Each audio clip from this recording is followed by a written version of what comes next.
السلام عليكم وأسعد الله تعالى أيامكم.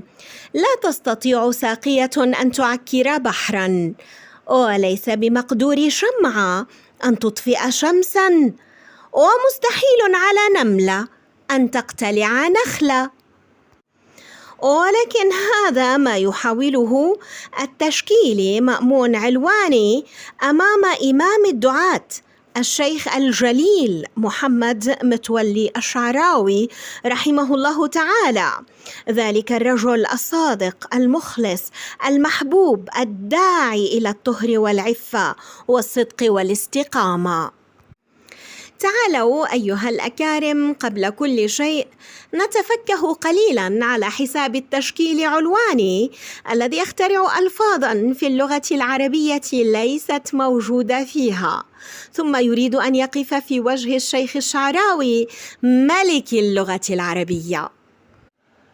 عن مكانة المرأة ورفعتها، فإنه لا زالت النظرة الدونية متعشعشة في عقول الكثير من الرجال في عالمنا العربي، خاصة من قبل بعض مشايخ الدين المعاصرين. مكانة المرأة ورفعتها، فإنه لا زالت النظرة الدونية متعشعشة في عقول الكثير من الرجال في عالمنا العربي، خاصة من قبل بعض مشايخ الدين المعاصرين. كما استمعتم أيها الأكارم، يقول التشكيل علواني رفعة المرأة، ويقصد بها مكانة المرأة، ولكن الرفعة بضم الراء كلمة تتحدث عن امرأة هزيلة نحيفة قد رفع بدنها ودق عظمها. رفعة المرأة هزالها ومرضها. رفع الشيء إذا دق ورق، ورفع الإنسان إذا نحف جسمه من مرض وخلافه. إذن كان عليك أيها التشكيل علواني تلميذ النكراني الجاهل في اللغة العربية كأستاذك أن تقول رفعة بكسر الراء، وهنا تعني المكانة والعزة والسؤدد والمجد. الرفعة أيها التشكيل علواني، وليس الرفعة. أما المضحك بالفعل الذي فعله التشكيل علواني فهو أنه شكل كلمة جديدة في اللغة العربية ليس لها وجود في كل كتب اللغة العربية القديمة والحديثة. قال كما استمعتم متعشرشة. كما يقول التشكيل علواني كما استمعتم إليه، النظرة الدونية متعشرشة في عقول الكثير من الرجال في عالمنا العربي، خاصة من قبل بعض مشايخ الدين المعاصرين. متعشرشة من الفعل عشرشة، وهل لهذا الفعل وجود في اللغة العربية؟ طبعا لا يوجد عشرشة في اللغة العربية. على ما يبدو فإن أسلوب سيد الشعراوي رحمه الله تعالى أعلى بكثير من فهم التشكيل مأمون علواني، لذلك هو لم يفهم عليه بشكل صحيح كما سأثبت لكم، فقد قول الشيخ ما لم يقل. وهنا يبدو الموضوع جليا جدا.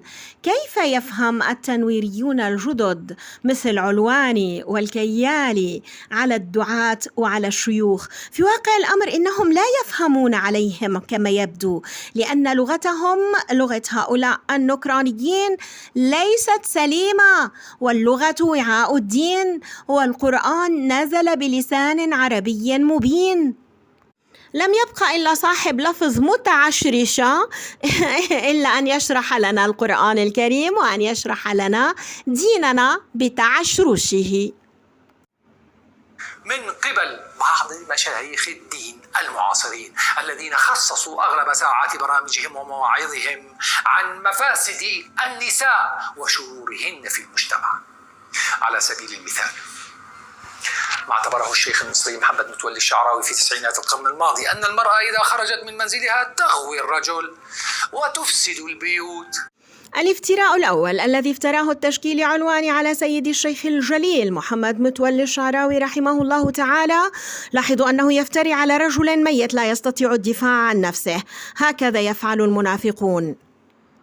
قال بأن سيدي رحمه الله تعالى خصص أغلب ساعات برامجه ومواعظه عن مفاسد النساء وشرورهن في المجتمع. وكل الذين يعرفون الشعراوي رحمه الله تعالى ونور قبره يعلمون أنه كان يشتغل بتفسير القرآن الكريم من خلال لغته العربية البديعة الرائعة، وأنه رحمه الله تعالى لم يكن يتهم النساء بالمفاسد والشر على إطلاق هذه الصفات القبيحة، لم يكن يفعل ذلك، وإنما كان يتحدث عن المرأة بوصفها فتنة إذا خرجت متبرجة كاسية عارية. والفرق عظيم بين الحالين، ولكنه الكذب والتدليس والافتراء في كل مواده المقروءة والمسموعة. لم يخرج إمام الدعاة الشعراوي رحمه الله تعالى الشيخ الجليل، لم يخرج قيد أنملة عما ألزم الشرع تجاه المرأة حقا وواجبا. وعندما قال الشيخ الشعراوي رحمه الله تعالى أن المرأة فتنة، تحدث عن ذلك ضمن إطار الشرع ولم يخالف النصوص الصحيحة أبدا. نعم، المرأة فتنة للرجل شاء أم أبى، ولا يوجد رجل غريزته سليمة من كل عيب وهرموناته الذكورية سليمة إلا ومال نحو المرأة بصورة من الصور. سيدي علي رضي الله عنه قال: تزين المرأة أجمل ما فيها والرجل يريد أقبح ما فيها. هذه غريزة. كيف ونحن في عصر الفتن الحقيقي؟ تخرج المرأة متبرجة سافرة كاسية عارية، ألوان وعطور وطيوب وزهور، فماذا يصنع بنفسه الرجل؟ سيهفو إلى المرأة، لابد. ومن يقل بغير ذلك فهو أحمق أو ليس رجلا والعياذ بالله. ولا أدل على ذلك من رجال مشاهير تحدثوا عن تجربتهم بألسنتهم وبأنهم خروا صرعى أمام مفاتن النساء، بل إن رؤساء دول عظمى استطاعت أن توقع بهم امرأة عادية الجمال، فضحتهم ونالت منهم ونالوا منها الخزي والعار أمام العالم كله. على من تضحكون؟ سيدي الإمام الشعراوي رحمه الله تعالى يقول: إن الشرف والضمير والأخلاق يقتضي أن أستر زوجتي وأختي وأمي وابنتي وأن أطالبهن بعدم التبرج والزينة. مهلا، لمن تتزين المرأة أصلا؟ ولم تتزين؟ لا تضحكوا على أنفسكم، إنها ببساطة تنادي على بضاعة أنوثتها، ولا تفعل ذلك إلا غرة مراهقة أو أفعوان ناضجة تريد أن تغوي الرجال بصورة من الصور. نعم، صدق الشعراوي رحمه الله تعالى. المرأة إذا خرجت متبرجة مزينة كاسية عارية مائلة مميلة مفرطة في الأنوثة متعطرة خانعة، فهي خطرة جدا، خطرة على الأسرة الإسلامية بل على المجتمع بأسره. ولا بد أن يزهد الرجل بمن عنده، ولا بد أن يلاحق هذه المتبرجة أو من يشبه هذه المتبرجة ولو في الأحلام أو في الصور والسينما والمشاهد والفيديوهات والقنوات المشفرة. أين العيب والخطأ في أن يطلب إمام الدعاة سيدي الشعراوي رحمه الله تعالى أن تخرج المرأة محتشمة مستورة كما أمرها الشرع، وأن لا تخرج متبرجة مزينة في سراويل ضيقة ترتديها النساء الآن بشكل مستفز؟ ثم لمن تضع المرأة أحمر الشفاه القانية وتكحل العينين وتحمر الخدود؟ لمن تسرح الشعر وتترك هذا الشعر مرخيا على الأكتاف كسنابل القمح أو كشلالات ليل أسود؟ لمن؟ لماذا تريدون كشف صحون الحلوى المزينة بالفستق الحلبي الشهي وتضعونها أمام أبواب بيوتكم ثم تنهرون من يريد أن يمد يده ليأكل؟ لماذا يستفزكم ستر المرأة ولا يستفزكم عريها؟ لماذا؟ يعني علواني أيها التشكيل الإيطالي بالمناسبة هو معه جنسية إيطالية، وأنا سمعتكم بالحلقة الماضية شلون قال فكان لابد أن أحتذي حذو الطليان. يا سلام، والله إنك اعترفت بالحقيقة، لأنك قلت اللي بيعيش مع القوم 40 يوم بيصير منهم وفيهم. يا سيدي الله يبارك لك إلهي، خليك بإيطاليا وبنسوان إيطاليا، اترك المسلمين، اترك بنات المسلمين لك يا أخي، هن رضيانين بحالهم. ليه عم تدلس وتكذب على أفواه الدعاة؟ لماذا؟ هذا تسويق رخيص. يعني أنا ما بستغرب أنك تكون فنان تشكيلي، أخي هذا شغلك، خليك ريشه بالألوان. وما بستغرب أنك تشارك مع السيدة هويدا بتصور بريدي اللي هي عم تصمم فساتين موضة استنادا إلى لوحات تشكيلية ومنها لوحاتك، وتساعدها في إنتاج فساتين من جوب وفساتين كاسية عارية. ما بستغرب هالشي، هذا عملك، فنان. لكن اترك الدين، مو شغلتك. اترك اللغة العربية، مو شغلتك. لا تحكي بأمور الدين لأنه ما بيلبق لك، ولا وضعك بيسمح لك، ولا تخصصك بيسمح لك.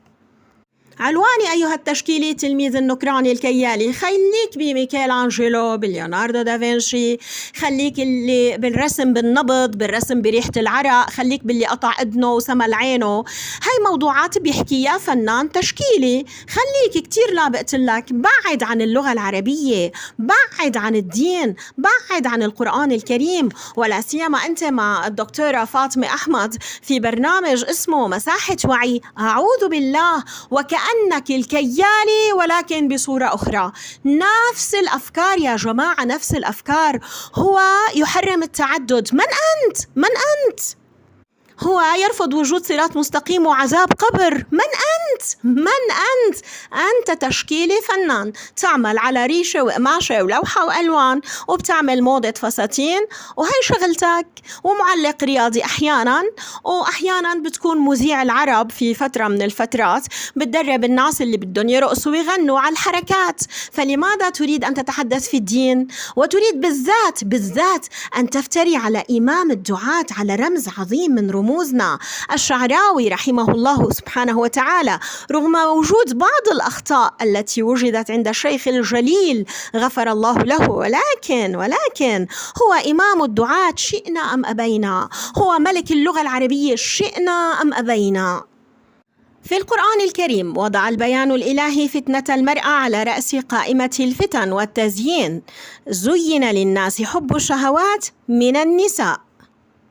والنبي محمد عليه الصلاة والسلام قال في حديث صحيح: ما تركت بعدي فتنة هي أضر على الرجال من النساء. نعم، المرأة تضر الرجل. ضرر، لاحظ كلمة ضرر، والضرر سوء واقع لابد، وليس مجرد فتنة عابرة. لماذا؟ بالمناسبة هذا الحديث من دلائل نبوة النبي عليه الصلاة والسلام بأن المرأة تضر الرجل إذا خرجت متبرجة أو إذا بالغ في مشاهدة صورها العارية. هي فتنة ضارة تستهويه، يهوى ويعشق وتتبرج له في الشارع، فتثير غريزته وانفعالاته العاطفية. يراها شبه عارية فيسيل لعابه، ويراها في صور التواصل عارية بالكامل فيهلك نفسه في شهوة الليل الآثمة. تجن هرموناته فيصاب بأمراض وبيلة وبأخلاط هاجت وهرمونات تصدع تركيبها فمرض. ولقد ثبت علميا أن أمراض المفاصل الكبيرة التنكسية الوبيلة عند الرجل سببها المبالغة في مشاهدة الإباحيات بسبب خلل كبير جدا في مستويات الهرمونات، وكذلك سرطان البروستات للأسف. ومنهم من يلحق بذلك تصوروا سرطان المثانة أيضا عند الرجل سبب الإباحيات. المرأة المتزينة الكاسية العارية اللي عم نشوفها هلأ والعياذ بالله في الشارع مصيبة. والمرأة المستورة المحتشمة. هذه المرأة التي يقال فيها النساء شقائق الرجال، استوصوا بالنساء خيرا، خيركم خيركم لأهله وأنا خيركم لأهلي. لقد وصى الإسلام بالمرأة بصورة جميلة جدا، المرأة الطاهرة الصالحة كما تحدثنا في الحلقة السابقة، العفيفة القانتة الطاهرة النظيفة في كل شيء، الرائعة الحنونة الهادئة الرزينة، وليست الشيطانة المتبرجة في الشارع. ولكي أبرهن لكم أن التشكيل علواني يفتري على إمام الدعاة رحمه الله تعالى في كتاب جميل جدا اسمه الفتاوى لسيدي الإمام الشعراوي، كل ما يهم المسلم في حياته في يومه وغده. هذا الكتاب جميل جدا، أنصح به، إصدار المكتبة التوفيقية. هناك فصل جميل جدا بعنوان امرأة مسلمة سافرة، أريدكم أن تقرأوا هذا الفصل، جميل جدا، لن تتخيلوا الجمال الذي فند فيه سيدي الشعراوي رحمه الله تعالى. ماذا تفعل المرأة المتبرجة السافرة في بداية حياتها وكيف تكمل بقية حياتها؟ الكلام جميل جدا ولكن لا مجال لقراءته. أما الافتراء الثاني الذي قاله التشكيلي علواني تلميذ النكراني الكيالي هو أن كرامة المرأة، أن سيدي الشعراوي رحمه الله تعالى قال أن كرامة المرأة وعزتها تقضي أن لا تتزوج بعد وفاة زوجها وأن تكتفي برجل واحد في الدنيا. إلى هذه الدرجة وصلت الوقاحة والافتراء، إلى هذه الدرجة أيها التشكيلي. يعني إذا كان الزلمة ميت وما بيقدر يدافع عن حاله، بتفتري عليه بهذه الافتراءات والكذب؟ هل قال الشعراوي رحمه الله تعالى ذلك؟ سأترك لكم الإجابة إلى الحلقة القادمة بإذن الله تعالى إذا كنت أنا من أهل الدنيا، لأنني سأفصل فيها وكيف فهم التشكيل علواني، كيف فهم الكلام. اتق الله يا هذا، اتق الله، سوف يحاسبك الله وسوف يقتص منك الشعراوي رحمه الله تعالى لأنك تفتري عليه. تعالوا نستمع إلى التشكيل ماذا يقول، وبإذن الله تعالى ستسمعون الإجابة، مع أنها الآن الإجابة بين يدي ولكنها طويلة شيئا ما ولا أريد أن أطيل عليكم. كما أشار في إحدى حلقات برنامجه خواطر إيمانية إلى أن كرامة المرأة وعزتها تقتضي أن لا تتزوج بعد وفاة زوجها، تقتضي أن لا تتزوج بعد وفاة زوجها وأن تكتفي برجل واحد في الدنيا.